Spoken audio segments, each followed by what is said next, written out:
Ministerios de Autonomías, Ucamaraqui, Asociación de Concejales de Bolivia, Acobol, Toquenquirine, Cahuachimpunt, Oye, Paraquima, Convenio Antaui.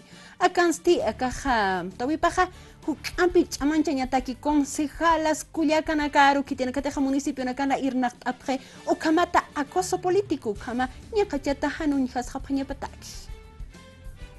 Wasoro lunes, kimsa kay corona kama kiptawa kipana, agosto paksitja, Ministerio de Autonomía, su camaraki Asociación de Concejalas de Bolivia, Cobol, irepirina kawa chimpunta oye paraki amtau, yuksatokitja, kunateja waliliakiki. Violencia, warmiru ñankachawina kata, sañani acoso político kunar sateja, concejala ukama irparupki, kuyakanakaja. Nuestras hermanas concejalas son mejores administradoras que muchos de nuestros hermanos concejales.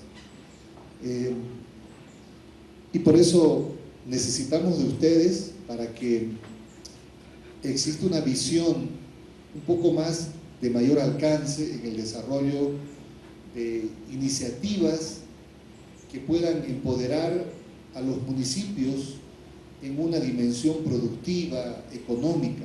Bolivia marcan hanchit gamaja, warmina caja, ñancachata kipuniwa unjasip haraki, hanikiwa ley 243, concejalas culiacanacaro arjatire, amtawina caja pocas carakiti.